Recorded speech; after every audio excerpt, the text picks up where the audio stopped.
Welcome to mid debate. నా పేరు రహీం. ఆమెకు రక్షణ ఏది? నిజమే, ఆడపిల్లలు మహిళల అదృశ్య వ్యవహారం ఏపీ రాజకీయాల్లో పెను దుమారం రేపుతుంది. కేంద్ర హోంశాఖ లిఖితపూర్వకంగా ఇచ్చిన సమాధానంలోనే సంచలన విషయాలు వెల్లడయ్యాయి. ఆంధ్రప్రదేశ్లో బాలికలు ఆడవాళ్ల అదృశ్యానికి సంబంధించి టీడీపీ ఎంపీలు బీకే పార్థసారథి, లావు శ్రీ కృష్ణదేవరాయలు లోక్సభలో ప్రశ్నలు అడగగా వాటికి సమాధానం ఇచ్చింది హోంశాఖ. ఏపీలో 2019 నుంచి 2023 మధ్య కాలంలో మొత్తం 44,685 మంది బాలికలు మహిళలు అదృశ్యమయ్యారంటూ సమాధానం ఇవ్వడం ఇప్పుడు అందరినీ దిగ్భ్రాంతికి గురిచేసింది. వారిలో 44,022 మంది ఆచూకీ లభ్యమైంది. ఇదే అంశంపై ఆంధ్రప్రదేశ్లో అసెంబ్లీ ఎన్నికల ముందు జరిగిన ప్రచారంలో అధికార విపక్షాల మధ్య మాటల తూటాలు పేలాయి. స్వయంగా జనసేన అధినేత పవన్ కళ్యాణ్ వైసీపీ పాలనలో 30,000 మందికి పైగా ఆడపిల్లలు మహిళలు అదృశ్యమయ్యారని ఆరోపించారు. హ్యూమన్ ట్రాఫికింగ్కి చెక్ పెట్టేదెలా? యాంటీ ట్రాఫికింగ్ యూనిట్లు ఏం చేస్తున్నాయి? ఇదే అంశంపై వాటి మిడ్ డిబేట్లో చర్చిద్దాం.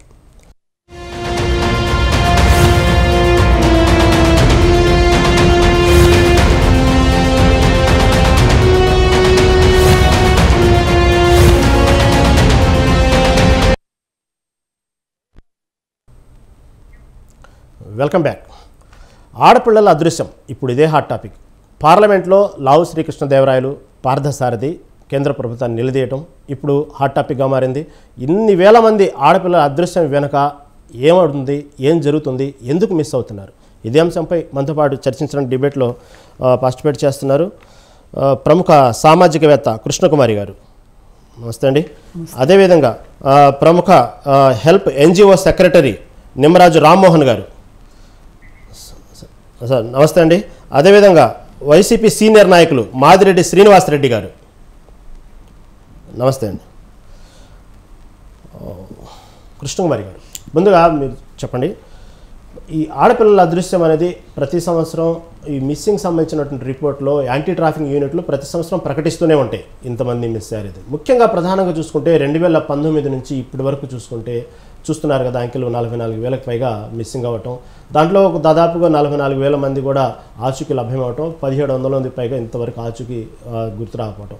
ఇన్ని 1,700 మంది ఆచూకీ లభ్యం కాలేదంటే వాళ్ళ తల్లిదండ్రుల పరిస్థితి ఏంది? అసలు ఏంది ఈ మిస్సింగ్ వెనక మిస్టరీ ఏంది? ఎందుకు మిస్ అవుతున్నారంటారు? అసలు అన్నిటికన్నా ఒక పెద్ద ఆలోచించాల్సిన విషయము, పాలకులు దీని మీద తీవ్రంగా కృషి చేయాల్సిన విషయం ఏంటంటే, అసలు 44,000 పైచిలుకు మంది ఆడపిల్లలు కావచ్చు, మహిళలు కావచ్చు, అంటే బాలికలు కావచ్చు, మహిళలు కావచ్చు, తప్పిపోతున్న పరిస్థితులు ఏంటి అనేది మనము అరెస్ట్ చేయకుండా, అంటే వాటిని ఆపకుండా మనం ఇలా లెక్కలు మాట్లాడుకుంటూనే ఉంటాం. అసలు ఆ పరిస్థితులు ఏంటి? ఎందుకు అసలు నిజంగా 44,750 మంది మీరు చెప్పిన లెక్క ప్రకారం నిజంగా తప్పిపోయారా? అంటే ఈ గణాంకాలు ఎలా వచ్చాయి? ఏ సంవత్సరం ఎన్ని? ఇప్పుడు 23వ సంవత్సరంలోనే 44,000 మంది తప్పిపోరు కదండి. 2019లో, 20లో, 21లో, 22లో, 23లో ఇట్లా తప్పిపోతూ ఉంటారు. అసలు 2019లో తప్పిపోయిన వాళ్ళ లెక్క 2019లో అసలు ప్రపంచానికి ఎందుకు వెల్లడి కాలేదు? 20లో జరిగింది ఎందుకు వెల్లడి కాలేదు? 21లో జరిగింది ఎందుకు వెల్లడి కాలేదు? కేంద్ర ప్రభుత్వం పవన్ కళ్యాణ్ గారి చెవిలో చెప్పే మాటగా చెప్పటం వెనకమాల అంతర్యం ఏంటి? అసలు ఆయన ఏంటి చెప్పండి. చర్చిద్దాం. అసలు ఆయన ఎవరు? ఆయనకి చెప్పాల్సిన అవసరం ఏంటి? అసలు కేంద్ర ప్రభుత్వానికి బాధ్యత లేదా? పవన్ కళ్యాణ్ చెవిలో చెప్పేదానికంటే కూడా ఇప్పుడు రాష్ట్ర ప్రభుత్వం గాలికి వదిలేసింది అనుకుందాం. పవన్ కళ్యాణ్ కంటే 2023లో చెప్పారు. అది ఎలా చెప్పారు? అదేనండి నేను అడుగుతున్నాను. 2019 నుంచి చూసుకుంటే లెక్కలన్నీ ఉన్నాయి. కాదండి, ఇదిగో ఈ దాగుడు మూతలే వద్దండి, ఏదన్నా ఫెయిర్గా మాట్లాడుకోవాలి. పవన్ కళ్యాణ్ గారికి చెప్పాల్సిన అవసరం ఏంటి? అమిత్ షా నాకు చెప్పారు అని చెప్తున్నారు. అక్కడనే మాకు అనుమానం వస్తుంది. ఆయనకి చెప్పటం ఏంటి? ఆయన వచ్చి మీడియాలో చెప్పటం. అసలు దీనికంటే ముందు ఆంధ్రప్రదేశ్లో పోలీస్ శాఖ ఏం చేస్తుంది అని మీరు తాకీదులు ఇవ్వాల్సింది పోయి పవన్ కళ్యాణ్ చెవిలో ఓదడం ఏంటి? ఇది ఒక అనుమానాస్పదమైన విషయం. సరే, ఈ 44,000 మంది దొరికారు, 44,000 చిల్లర దొరికారని చెప్తున్నారు, ఆచూకీ లభ్యమైందని చెప్తున్నారు. ఇది ఏ వెబ్సైట్లో పెట్టారు? అధికారిక వెబ్సైట్లో అయితే పెట్టాల్సిందేగా. ప్రతిరోజు వెబ్సైట్లో అదే వెబ్సైట్లో ఉందనుకోండి 2019లో జరిగింది కానీ ఇంతమంది తప్పిపోయారు, ఇంతమంది ఆచూకీ లభ్యం కావట్లేదు, దీనికి సంబంధించి ఇన్ని పోలీస్ కేసుల ద్వారా మిస్సింగ్ కేసులు నమోదైతేనే కదండి మనకు తెలిసేది.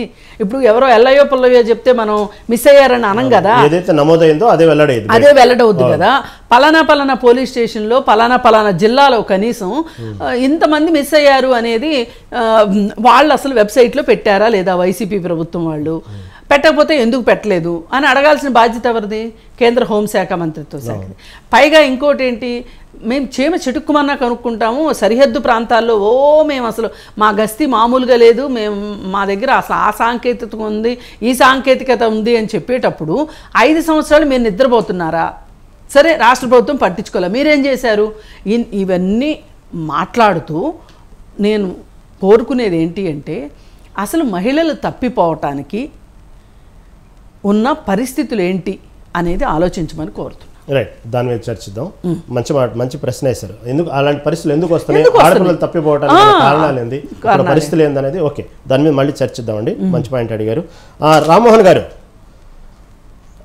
గారు, ఆడపిల్లలు మిస్సింగ్ సంబంధించిన కేసులో చూసుకుంటే ప్రధానంగా ప్రపంచం మొత్తంలో ఆడపిల్లలు అది ఏ లక్షల్లో మిస్ అయ్యారనో వేలలో మిస్ అయ్యారనో చూసుకుంటే సింహభాగం భారతదేశం, చైనాలోనే ఎక్కువగా మిస్ అయినట్టు గణాంకాలు చెబుతున్నాయి. ఎందుకు మన భారతదేశంలో ప్రధానంగా చైనా, భారతదేశం చూసుకుంటే ఎందుకు ఈ గణాంకాలు ఎందుకు సింహభాగంలో ఉన్నాయి? ముఖ్యంగా ఆంధ్రప్రదేశ్ చూసుకుంటే ఇప్పుడున్న పరిస్థితులు చూసుకుంటే ఆంధ్రప్రదేశ్లో ఈ విధంగా 44,000 పైచిలుకులు ఆడపిల్లలు ఎందుకు మిస్ అవుతున్నారు? ఏంది ప్రధానమైన కారణం ఏందంటారు? మీ అభిప్రాయం ఏంటి? ఒకటి ఏంటంటే, ఆడపిల్లల్ని చిన్న చూపు చూడటం అనేది ముఖ్యంగా మన ఆంధ్రప్రదేశ్లో చాలా ఎక్కువ శాతం మంది ఆడపిల్లలంటే చులకన భావన. 2, ఆడపిల్లల్ని మన జెండర్ డిస్క్రిమినేషన్ ఏదైతే ఉందో, మగపిల్లలకి ఇచ్చిన ప్రాధాన్యత ఆడపిల్లలకి ఇవ్వకపోవడం, ఇది ప్రధాన కారణంగా మనం చూడొచ్చు. రెండో అంశం ఏంటంటే, వీళ్ళలో మొత్తం ఆడపిల్లలే అని చెప్పడానికి కూడా వీల్లేదు. దీంట్లో మేల్ కూడా ఉన్నారు పిల్లల్లో, మేలు ఫిమేల్ కూడా ఉన్నారనేది ఒకటి మనం గమనించాల్సిన అంశం. ఇంకోటి మేజర్ గా మనం చూసారంటే, ఇంకా ఈ నెంబర్ కాకుండా కేసు పెట్టని వాళ్ళు ఎంతమంది ఉన్నారు, అది ఒక పెద్ద ప్రశ్నార్థకంగా మారింది. ఎందుకంటే 44,000 కేసు రిజిస్టర్ అయినవే మనం చెప్తున్నాం, మాట్లాడుకుంటున్నాం. ఎఫ్ఐఆర్ దాకా పోకుండా మా కుటుంబ పరువు పోతుందని, ఆడపిల్లలు వెళ్ళిపోతే కుటుంబ పరువు పోతుందని భయపడే తల్లిదండ్రులు ఇప్పటికీ సమాజంలో దాదాపుగా 60 నుంచి 70% మంది ఉన్నారు. అన్ని వర్గాల్లో, ధనిక వర్గం దగ్గర నుంచి అట్టడుగు వర్గం దాకా కూడా ఉన్నారు. పోలీసులు దాకా పోకుండా ఉంటారు. ఇది ఒక మెజర్ గా. ఇంకోటి వచ్చినప్పటికల్లా మేము హ్యూమన్ ట్రాఫికింగ్ లో మేము పనిచేస్తూ చాలా మంది రిస్క్ లో మేము ఇన్వాల్వ్ అయినప్పుడు పట్టుకున్న వాళ్ళలో చాలా మంది ఈ లవ్ ప్రేమ పేరుతో ఇంట్లో నుంచి వెళ్ళిపోయిన వాళ్ళు చాలా మంది పర్సంటేజ్ ఉన్నారు. ఆ ప్రేమించిన వాడితో లేచిపోవడం, వాడు వీళ్ళని సెక్సువల్ గా వాడుకొని మధ్యలో వదిలేసి లేకపోతే బ్రోతల్ హౌస్ లో వచ్చేవాళ్ళు ఉన్నారు. కానీ వీళ్ళ పిల్లలు మాత్రం తల్లిదండ్రులు ఇంటికి రానివ్వరు అనే భయంతోనే మళ్ళా వెళ్ళిపోయిన వాళ్ళు అట్నుంచి అటే వెళ్ళిపోతున్నారు. కానీ కనీసం తమ కుటుంబం పేరు కానీ సొంత ఊరు కూడా చెప్పని వాళ్ళు ఎప్పటికీ చాలా మంది మనకి ఆ వ్యభిచారంలో మగ్గిపోతున్న వాళ్ళు చాలా మంది ఉన్నారు. సొంత ఊరు పేరు చెప్పరు, కుటుంబం పేరు చెప్పరు, తమ పేరు కూడా చెప్పే పరిస్థితి లేదు. ఇది ఒకటి. ఇంకొకటి టెక్నికల్ గా మనం కూడా ఆలోచిస్తే చాలా మంది రిస్క్ అవుతున్నటువంటి వాళ్ళు ఎవరైతే ఉన్నారో, హ్యూమన్ ట్రాఫికింగ్ లో మనం పట్టుకున్న వాళ్ళు ఎవరైతే ఉన్నారో, సుమారు మనకి 2019 నుంచి మనం చూసుకున్నట్టయితే 2023 దాకా, అంటే ఎన్సీఆర్బి డేటా 23 దాకా వచ్చింది. మనం ఈ డేటా చూసుకున్నట్టయితే చాలా మంది దాదాపుగా సంవత్సరానికి యావరేజ్ మీద ఇప్పటిదాకా మనకి 2,000 చిలుకు ఉన్నారు. 2,174 మంది ఎంతమంది రిస్క్ అవడం అనేది జరిగింది. పర్టికులర్లీ మహిళలు, పిల్లలు. వీళ్ళలో చాలా మంది ఇప్పటికీ హోముల్లో మగ్గుతున్నారు. సొంత కుటుంబం పేరు కానీ ఇంటి పేరు కానీ చెప్పట్లేదు. మనం పోలీస్ స్టేషన్ రికార్డులు ఎత్తికినా కూడా ఎక్కడ కూడా వీళ్ళు మా ఇంట్లో నుంచి వెళ్ళిపోయినారని కానీ మాకు కనపట్టలేదని కానీ చెప్పిన దాఖలాలు కూడా ఎక్కడా కనపట్టలేదు. ఇది ఒక ప్రధాన అంశం కూడా మనం చూడొచ్చు. సో వీళ్ళంతా కూడా మిస్సింగ్ కిందనే మనం గమనించాల్సిన అవసరం ఉంది. ఇంకోటి ఎక్కడ కూడా టెక్నికల్ గా మేడం గారు చెప్పినట్టుగా టెక్నికల్ గా మిస్సింగ్ కేసులు రిజిస్టర్ అవుతున్నప్పుడు ఆ రిజిస్టర్ నుంచి ట్రాకింగ్ మెకానిజం అనేది మనకు పేరుకే ఉంది కానీ ట్రాకింగ్ లేదు. నెంబర్ ఆఫ్ హోమ్స్ లో పోలీసులు రిస్క్ చేసినారు, ఎత్తకెళ్ళి హోమ్ లో పెడుతున్నారు. ఓకే. మ్యాజిస్ట్రేట్ ముందు లేకపోతే చైల్డ్ వెల్ఫేర్ కమిటీ ముందు మ్యాజిస్ట్రేట్ ముందు పెడుతున్నారు, హోములో పంపిస్తున్నారు. ఆ హోమ్ దాకా ట్రాకింగ్ అనేది ఎక్కడ మెకానిజం లేదు. ఈ ట్రాకింగ్ అనేది ఎప్పుడైతే ఈ మెకానిజం లోపించిందో ఎక్కడ వాళ్ళు అక్కడే ఉండిపోతున్నారు. చాలా మంది అట్లాగే మిస్సింగ్ లాగానే కనపడుతున్నారు, కానీ వాళ్ళు కనిపించినా కూడా బయటికి రాని పరిస్థితిలో ఉన్నారు. ఇది ప్రధానంగా ఉంది. అంటే సమాజంలో మాత్రం ఈ చూస్తున్నటువంటి చిన్న చూపు కానివ్వండి, జెండర్ డిస్క్రిమినేషన్ కానివ్వండి, దీనికి ప్రధాన కారణంగా మనం చెప్పుకోవచ్చు. ఓకే ఓకే ఓకే రామ్మోహన్ గారు, మీరు చెప్పింది ఆ ఆడపిల్లలు ఏదైతే వివక్ష చూపుతున్నారో దాని కారణంగా కొంతమంది మిస్ అవుతున్నారంటున్నారు. అదేవిధంగా కొంతమంది ప్రేమ పెళ్లి పేరుతో లేచిపోయి మళ్ళీ ఎక్కడెక్కడో వాళ్ళ పరిస్థితులు బాగలేక వెళ్ళిన తర్వాత ఆర్థిక పరిస్థితులు బాగాక విచార గృహాల్లో మగ్గిపోతూ కొంతమంది, అంటే లెక్క తేలినేది లెక్క తేలినవి ఎన్నో ఉన్నాయంటున్నారు. ఓకేనండి, దాని మీద డిస్కస్ చేద్దామండి. వైసీపీ సీనియర్ నాయకులు మాదిరెడ్డి శ్రీనివాసరెడ్డి గారు నమస్తే అండి. ఓకే ఓకే శ్రీనివాసరెడ్డి గారు, గతంలో పవన్ కళ్యాణ్ బహిరంగ సభల్లో ఎన్నోసార్లు ప్రశ్నించారు. గతంలో చెప్పారు ఆంధ్రాలో 30,000 మంది మహిళలు కనబట్టలేదు, దాంట్లో ఇప్పటి వరకు 1,400 మంది ఆచూకీ లభ్యమైంది, ఇంకా 1,800 మంది ఆచూకీ లభ్యం కాలేదు అంటూనే కేంద్ర నిఘా సంస్థలు తనతో చెప్పాయి అంటూ, ఇప్పటి వరకు ఎందుకు వైసీపీ ప్రభుత్వం పట్టించుకోలేదంటూ, అంటే మీ హయాంలో తనతో కేంద్ర సంస్థ నిఘా సంస్థలు ఏదైతే ఉన్నాయో తనతో చెప్పాయి, కానీ వైసీపీ ప్రభుత్వం ఎందుకు పట్టించుకోవట్లేదు? జగన్, అదే మీ ఇంట్లో ఎవరైనా ఆడవాళ్ళు మిస్ అయితే ఇదే విధంగా నువ్వు నిర్లక్ష్యంగా ఉండగలుగుతావా? ఎందుకు రివ్యూ మీటింగ్ పెట్టలేదు? డిఐజీ, మీరు ఎందుకు రివ్యూ మీటింగ్ పెట్టలేదు? జగన్ ఏం దీన్ని సమాధానం అంటూ బహిరంగ సభల్లోనే బహిరంగంగానే ప్రశ్నించారు పవన్ కళ్యాణ్. ఇప్పుడు చూస్తే కేంద్ర ప్రభుత్వం ఆ లెక్కల్ని యథావిధంగా అప్పట్లో పవన్ కళ్యాణ్ ఏం చెప్పారో ఆ లెక్కల్ని బహిరంగానే అధికారంగానే కేంద్ర ప్రభుత్వం పార్లమెంట్లో ప్రకటించింది. ఏమంటారు? సార్, ముందుగా మీకు స్వతంత్ర టీవీ వీక్షకులకు మేడం గారి పేరేంటో చెప్పండి ఒకసారి. మేడం గారి పేరు కృష్ణకుమారి గారు అండి. కృష్ణకుమారి గారు. కృష్ణకుమారి గారికి, రామ్మోహన్ గారికి, అందరికీ కూడా గుడ్ ఈవినింగ్ అండి.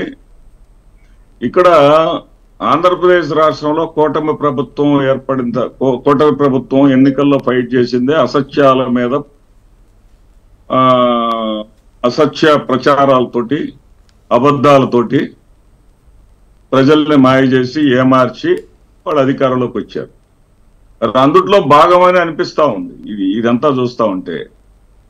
ఆ రోజున పవన్ కళ్యాణ్ గారు అన్నదాన్ని ఎవరు కూడా ప్రజలు పట్టించుకోలేదు, విశ్వసించలేదు. కాబట్టి పవన్ కళ్యాణ్ గారు అన్నదాన్ని నిజం చేయాలనే దాన్ని ఆ కూటమికి చెందినటువంటి ఒక పార్లమెంట్ సభ్యుడు అడగటం, ఆ కూటమిలోని భాగస్థులైనటువంటి భారతీయ జనతా పార్టీకి చెందినటువంటి మంత్రి సమాధానం ఇవ్వటం చూస్తా ఉంటే, మీరు చెప్పిన తర్వాత మీరు జనరల్ గా పొలిటికల్ ఐటమ్ మీద ఉంటుంది, నేను మీరు అడిగితే తొందరగా కాదని చెప్పను. చూస్తే మీరు ఏదో ఉమెన్ మిస్సింగ్ అని పెట్టారు. సరే, నేను గూగుల్లో చెక్ చేశాను. ఇందాక కృష్ణమోహన్ గారు చెప్పినట్టు, మీరు రామ్మోహన్ గారు చెప్పినట్టుగా ఎక్కడైనా డేటా కనపట్ల 2023 తర్వాత నేను ఎంత సెర్చ్ చేసినా గానీ 16/4/2024లో అత్యధిక ఉమెన్ మిస్సింగ్ జరిగినటువంటి రాష్ట్రాల్లో తెలంగాణ మొదటి స్థానంలో ఉంది, మహారాష్ట్ర 2వ స్థానంలో ఉంది, అస్సాం 3వ స్థానంలో ఉంది. మరి వీళ్ళకి ఆంధ్రప్రదేశ్ ఎక్కడి నుంచి వచ్చిందో నాకైతే అర్థం కాల. అసలు ఈ కథ అంతా ఎప్పుడు మొదలైందంటే, ఈ కథ అంతా ది కేరళ స్టోరీ అనే సినిమా ఒకటి విడుదలైందండి.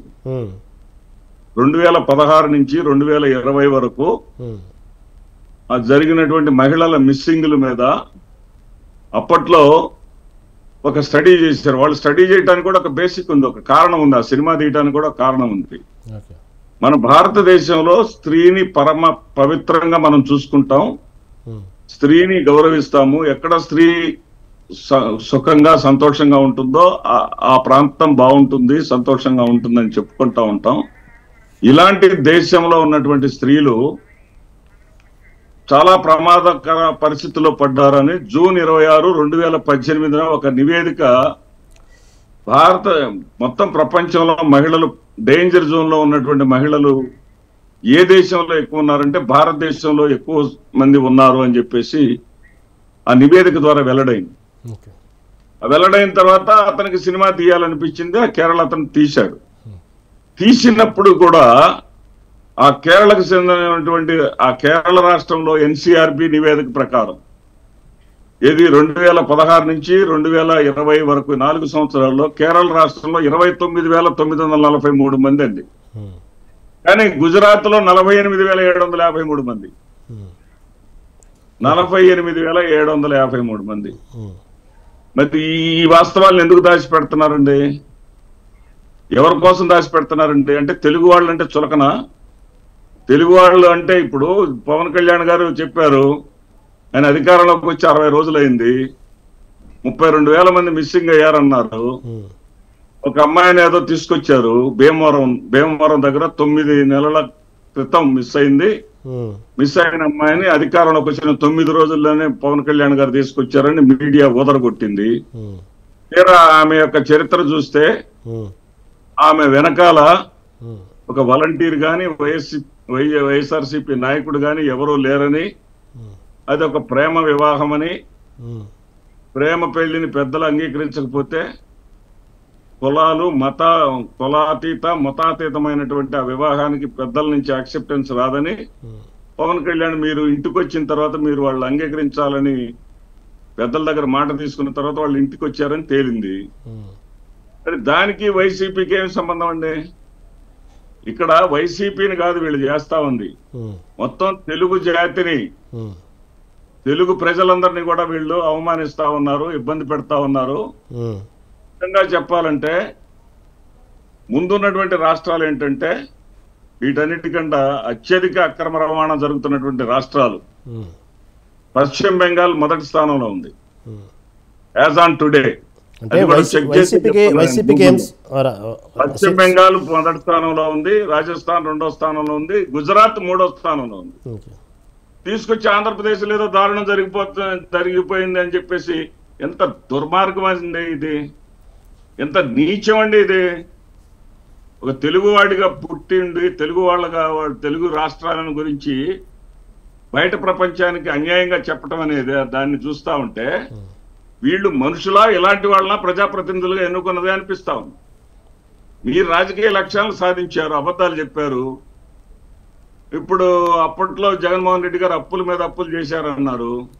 నిన్నేమంటున్నారు కొత్తగా ఎన్నికైనటువంటి ఆర్థిక మంత్రి, ఆంధ్రప్రదేశ్ స్టేట్ చాలా కష్టాల్లో ఉంది, ఇంకా కొన్ని సంవత్సరాల పాటు అప్పులు చేయవలసి ఉంది అన్నారు. మరి గతంలో 2014 నుంచి 19 వరకు కూడా ప్రతి సంవత్సరం అప్పు చేస్తూనే వచ్చాడుగా చంద్రబాబు నాయుడు గారు.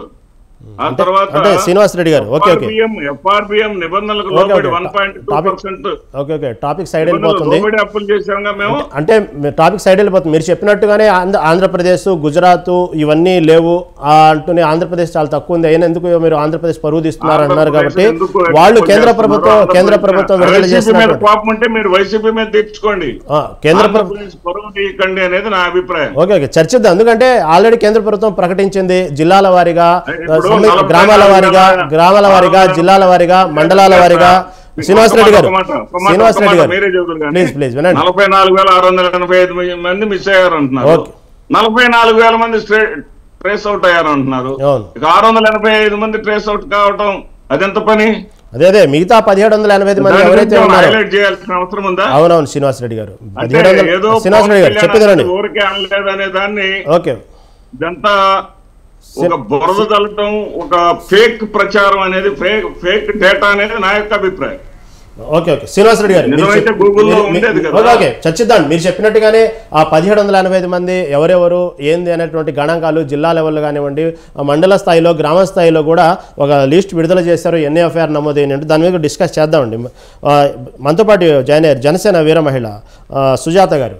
నమస్తే అండి సుజాత గారు. ఓకే సుజాత్ ఓకే కృష్ణకుమారి గారు మీరు ఇప్పుడు ప్రధానంగా చూసుకుంటే ఈ ఆడపిల్లల మిస్సింగ్ విషయంలో డిప్యూటీ సీఎం అయిన తర్వాత పవన్ కళ్యాణ్ ఇందాక చెప్పినట్టు, రెడ్డి గారు చెప్పినట్టు, ఎవరైతే అమ్మాయి విజయవాడ సంబంధించిన అమ్మాయి 9 నెలలు మిస్సింగ్ అయింది, తర్వాత పవన్ కళ్యాణ్ గారు చర్యలు ఏదైతే తీసుకున్నారో కంపల్సరీగా అమ్మాయి గురించి నాకు ఇన్ఫర్మేషన్ రావాలన్న 9 రోజుల్లోనే ఆ అమ్మాయిని ఆంధ్రాకి రప్పించారు. ఎక్కడో విజయవాడ అమ్మాయి జమ్మూ కాశ్మీర్లో ఆడ ఉండటం, మళ్ళీ అమ్మాయిని పిలిపించడం జరిగింది. నేను అనేది ఏంటంటే ఓకే పవన్ కళ్యాణ్ గారు చేశారా ఎవరు చేశారా అనేది ఓకే, దాని విషయాన్ని పక్కన పెడితే ఎవరైతే ఆడపిల్ల తల్లి ఇన్ని రోజుల నుంచి పోలీస్ స్టేషన్ చుట్టూ తిరిగినా పట్టించుకోని వాళ్ళు కేవలం పవన్ కళ్యాణ్ చెప్పిన తర్వాత 9 రోజుల్లోనే ఆచూకీ లభ్యమైందంటే ఇది ఎవరి లోపం అనుకోవాలా? ఇలా ఎంతమంది అందరూ పవన్ కళ్యాణ్ దగ్గరికి వెళ్ళరు, అందరికి ఇన్ఫ్లుయెన్స్ ఉండదు, అందరూ పట్టించుకోరు, మళ్ళీ దీన్ని ఎలా తీసుకోవాలా? ఇలా ఎంతమంది పట్టించుకోలేదు అనుకోవాలా 5 ఏళ్లలో? అసలు గత ప్రభుత్వం ఆడపిల్లల విషయానికి చాలా చాలా కనీసమైన ఏమనాలి దాన్ని ప్రాధాన్యత ఇచ్చినట్లుగా కనిపిస్తుంది. అంటే ఆ రాష్ట్రం ఒకటే కాదండి, అన్ని రాష్ట్రాలు అంతే. ఇప్పుడు ఆయన చెప్పారు కదా, వెస్ట్ బెంగాలు, రాజస్థాను, గుజరాత్, మహారాష్ట్ర, ఆంధ్రప్రదేశ్, తర్వాత తెలంగాణ, ఆంధ్రప్రదేశ్, ఇవన్నీ వరుసగా చెప్పుకుంటూ వచ్చారు. ఎవరికి పట్టింది చెప్పండి? వీళ్ళల్లో ఎవరన్నా తక్కువ వాళ్ళు ఉన్నారా? మమతా బెనర్జీ ఏమన్నా తక్కువ? ఆమె ఫైర్ బ్రాండు. మరి రాజస్థాను అది బీజేపీ కిందనే ఉంది, గుజరాత్ బీజేపీ కిందనే ఉంది, మహారాష్ట్ర బీజేపీ కిందనే ఉంది. నన్ను అడిగితే ఆంధ్రప్రదేశ్ కూడా ఒక రకంగా జగన్మోహన్ రెడ్డి ముఖ్యమంత్రినే కానీ పరిపాలన కూడా చేసింది బీజేపీనే. మరి అసలు మీరు అంత ఇదిగా అంటకాగిన వాళ్ళు మీరెందుకు అడగలేదు? నేను ఈ విషయంలో పూర్తి బాధ్యత కేంద్ర ప్రభుత్వానికే ఇస్తున్నానండి, పెద్దపేట వాళ్ళకే ఇస్తున్నా. రాష్ట్రాలు తప్పులు చేస్తాయి, సరిదిద్దాల్సింది కేంద్ర ప్రభుత్వం, అవునా కాదా? కేంద్ర మంత్రిత్వ శాఖ ఏం చేస్తుంది? అసలు ఈ మిస్సింగ్ కేసులు ఎలక్షన్స్ ముందే చెప్పటం అనేదే నాకు మింగుడుపడని విషయం. పైగా ఇప్పుడు మాకు కావాల్సింది ఏంటంటే ప్రతి సంవత్సరం ఎంతమంది మిస్ అయ్యారు, అదే సంవత్సరం ఎంతమంది దొరికారు, మళ్ళీ తర్వాత సంవత్సరం ఎంతమంది మిస్ అయ్యారు, ఎంతమంది దొరికారు, దీనికి సంబంధించిన డీటెయిల్డ్ రిపోర్ట్ కావాలి. ఇప్పుడు సార్ అన్నారు వైసీపీ పార్టీ ఆయన, నేను ఇది విషయం తెలియగానే నేనంతా గూగుల్లో సెర్చ్ చేశానండి, ఎక్కడ ఏమీ కనిపించలేదు, నాకు కనిపించిన సమాచారం ఇది అని చెప్పారు. ఈయన ఒక నాయకుడిగా ఈయనే ఇంత చేస్తున్నప్పుడు పోలీస్ వ్యవస్థ ఏం చేస్తుంది? హోంమంత్రి ఏం చేస్తున్నారు? పైగా 2 తడవల నుంచి ఒక మహిళే హోంమంత్రిగా ఉన్నారు. మరి మహిళా కమిషన్ ఉంది అక్కడ. ఎవరో తెలుగుదేశం వాళ్ళ ఇంట్లో ఏదో ఒకటి జరగగానే అక్కడికి వెళ్ళి గోలగోలు చేసే బదులు అసలు రాష్ట్రం మొత్తంలో ఏం జరుగుతుందో చూసుకోవాల్సిన బాధ్యత మహిళా కమిషన్కి ఉంది కదా. ఇప్పుడు మేము ఎప్పటి నుంచో ఒకటి కోరుకుంటున్నాం, మహిళా కమిషను రాజకీయ పునరావాసానికి వాడొద్దు, ఆ పోస్ట్ని సామర్థ్యం ఉన్న మహిళకి ఇవ్వండి. ఇస్తే ఆ మహిళ అన్ని పార్టీలని ఒకే రకంగా చూసుకుంటా రాజకీయ ఒత్తిడి లేకుండా పనిచేస్తుంది. అసలు ఈ విషయం మీద మహిళా కమిషన్ ఎందుకు స్పందించలేదు, సమాధానం చెప్పలేదండి? పవన్ కళ్యాణ్ ఇంత గొంతేసుకుని అరుస్తున్నప్పుడు అసలు పవన్ కళ్యాణ్ నీకే ఎందుకు చెప్పారు, మమ్మల్ని కదా అడగాలి అని చెప్పి జగన్మోహన్ రెడ్డి అడగొద్దా అమిత్ షాని? నిఘా వర్గాన్ని అందరిని అడిగారు, డీజీపీ గారు ప్రెస్ మీట్ పెట్టారు, మొత్తం సమాచారాన్ని కూడా ఇచ్చారు. అంటే అంతా అబద్ధమనే చెప్పారా, లేకపోతే ఇన్ని కేసులు కాదు ఇన్ని కేసులే జరిగినాయి అని చెప్పారా? వాస్తవాలు చెప్పారు, ఇదంతా ఫేక్ అని కూడా రుజువు చేశారు, ఫేక్ అని రుజువు చేశారు. మరి ఫేక్ అని రుజువు చేస్తే కృష్ణకుమారి గారు చెప్పినట్టు ఆ విడుదలైనటువంటి సంఖ్య ఏదైతే ఉందో అంత ఫేక్ అన్నారా, లేకపోతే ఏమన్నా ఫిగర్ నెంబర్ చెప్పారా అంటున్నారు? అది అసలు ఇప్పుడు మనకి ఎట్లా తెలుస్తుందండి? ఇది పోలీస్ స్టేషన్ లో తల్లిదండ్రులు కంప్లైంట్ ఒక ప్రశ్న మిమ్మల్ని నేను ప్రశ్న అడుగుతాను, చెప్పండి. ఒక ప్రశ్న ఏంటంటే ఇప్పుడు 2024 ఫిబ్రవరిన మామూలుగా హైయెస్ట్ కేసులు నమోదైనటువంటి స్టేట్ మిస్సింగ్ హైయెస్ట్ కేసులు నమోదైనటువంటి స్టేట్ అంటే మహారాష్ట్ర అని వచ్చింది. మరి ఆంధ్రప్రదేశ్ లేదు కదా, ఆంధ్రప్రదేశ్ తీసుకొచ్చి ఆంధ్రప్రదేశ్ లో మాత్రమే ఉంది ప్రపంచం.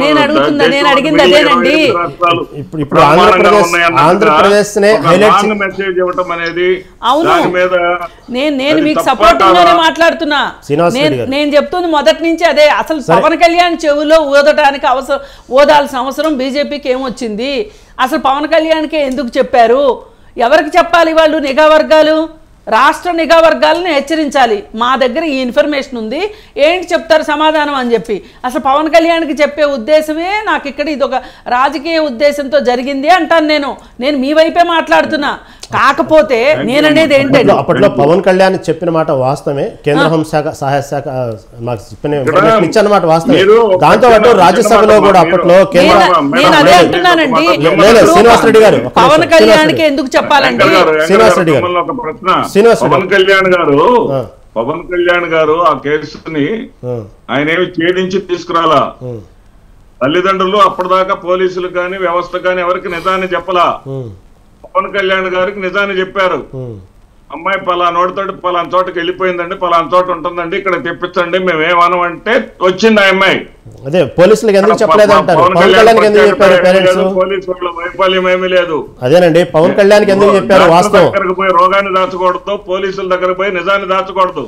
అదే ఎందుకు చెప్పారు పవన్ కళ్యాణ్ ఎందుకు చెప్పారు? ఆ ఫ్రెండ్లీ పోలీస్ విధానం ఎందుకు చేయలేకపోయారు ఆ తల్లితో? అప్పట్లో ఫ్రెండ్లీ పోలీస్ విధానం ఆమె శ్రీనివాసరెడ్డి గారు వినండి, అప్పట్లో ఆ ఫ్రెండ్లీ పోలీసింగ్ విధానం ఆమె తల్లితో ఎందుకు చేయలేకపోయారు, ఎందుకు రాబట్టలేకపోయారు విషయాన్ని? పవన్ కళ్యాణ్తో ఎందుకు చెప్పాలనిపించింది ఆమెకి? అది ఆలోచించరా? కేసు పెడితే పోలీసులు చర్య తీసుకోకపోతే తప్పు. వాళ్ళు ఎందుకు కేసు పెట్టలేదు? పెట్టారు కదా, కేసు పెట్టారు. ఎన్నిసార్లు తిరిగారు ఏంది మొత్తం ఉందండి శ్రీనివాసరెడ్డి గారు, ఇన్ఫర్మేషన్ మొత్తం ఉంది. కేసు పెట్టలేదు, ఏం పెట్టలేదు. ఇది ఒక రాజకీయ మళ్ళీ డిస్కషన్ మేము ముందు పెడతానండి. కేసు ఆల్రెడీ పెట్టారు కూడా రాజకీయంగా వాడుతున్నారు తప్ప కేసు పెట్టారండి. కేసు పెట్టకపోతే శ్రీనివాసరెడ్డి గారు వినండి, శ్రీనివాసరెడ్డి గారు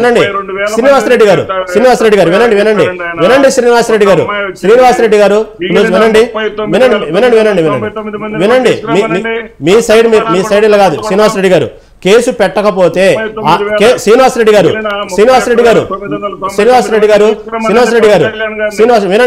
వినండి కేసు పెట్టకపోతే ఆ సమయంలో పవన్ కళ్యాణ్ అప్పటికప్పుడు సీకి ఎందుకు ఫోన్ చేస్తారు?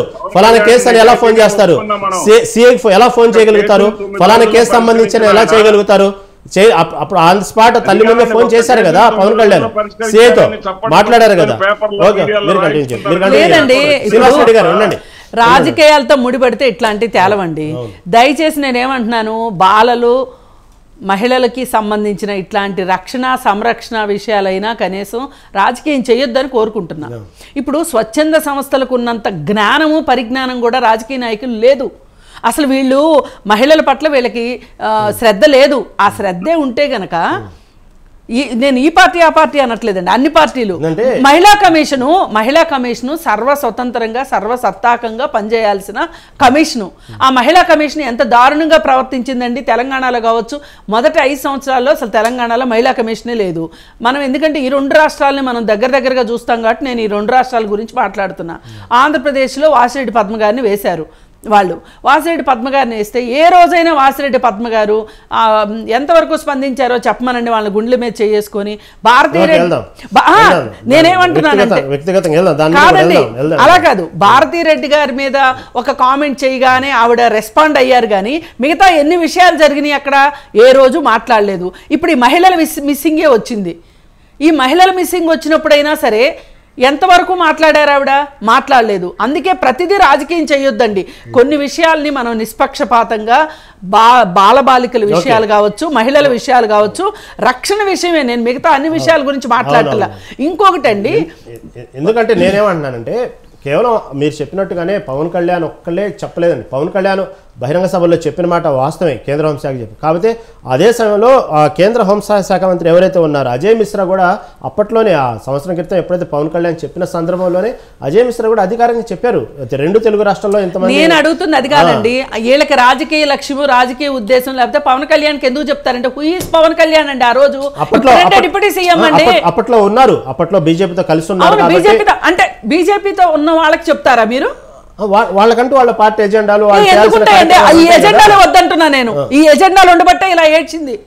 అసలు ఇప్పుడు శ్రీనివాసరెడ్డి గారు అయినా సరే ఎవరైనా సరే చెప్పాల్సింది ఏంటంటే, ఇప్పుడు మీకు పవన్ కళ్యాణ్తో చెప్పడమే ప్రాబ్లం అని కాదు కానీ అక్కడ వాళ్ళకి సంబంధించినటువంటి ఆ మెంబర్షిప్ ఏదైతే ఉందో, యాంటీ ట్రాఫికింగ్ యూనిట్లు ఏదైతే ఉన్నాయో చెప్పబట్టే కదా కేంద్ర హోంశాఖకు కూడా విషయం తెలిసింది. ఓకే, దాన్ని చర్చిద్దాం మళ్ళీ దాన్ని చాలా సమయం చర్చిద్దాం. రామ్మోహన్ గారు ఏదైతే ఉందో కేంద్రం రిలీజ్ చేసినటువంటి జాబితా గ్రామాల వారి కానీ మండలాల వారి కానీ జిల్లాల వారి కానీ ఎవరైతే యువతులు ఆడపిల్లలు ఎవరైతే మిస్ అయ్యారంటూ కూడా ఒక పేపర్ ఒక నమోదు సంబంధించినటువంటి ఫిగర్స్ మొత్తం ఇచ్చారు. అవన్నీ ఏం కనబట్టలేదు వెబ్సైట్లో, అవన్నీ రాంగ్ అంటున్నారు. సరే, రాజకీయాలు పక్కన పెడితే ఇంతమంది గ్రామ స్థాయి నుంచి జిల్లా స్థాయి వరకు కూడా ఆడపిల్లలు యువతులు ఆడపిల్లలు మిస్ అవడానికి ప్రధాన కారణం ఏమంటారు? రామ్మోహన్ గారు మీట్లో ఉన్నారండి. ప్రధాన కారణం వచ్చి ఒకటి ఏంటంటే లవ్ అనే దాంతో లేచిపోయే సంఖ్య చాలా పెరిగిందండి ఇటీవల కాలంలో.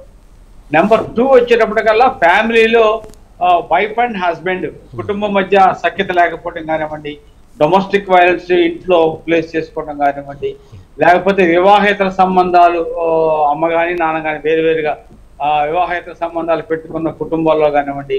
ఇంకోటి అంటే లవ్ అండ్ ఎఫెక్షన్ ఎక్కడైతే పిల్లలకి ఇవ్వలేకపోతారో వాళ్ళు ఆటోమేటిక్ గా వేరే వాళ్ళ మాటలు కానీ మాయ మాటలు కానీ ప్రేమ మాటలు కానీ నమ్మి తొందరగా లోపలిపోవడం అనేది ఒకటి ముఖ్యంగా దీనికి కారణం అనేది మనం చాలా సర్వేలో స్టడీలో తెలియదు.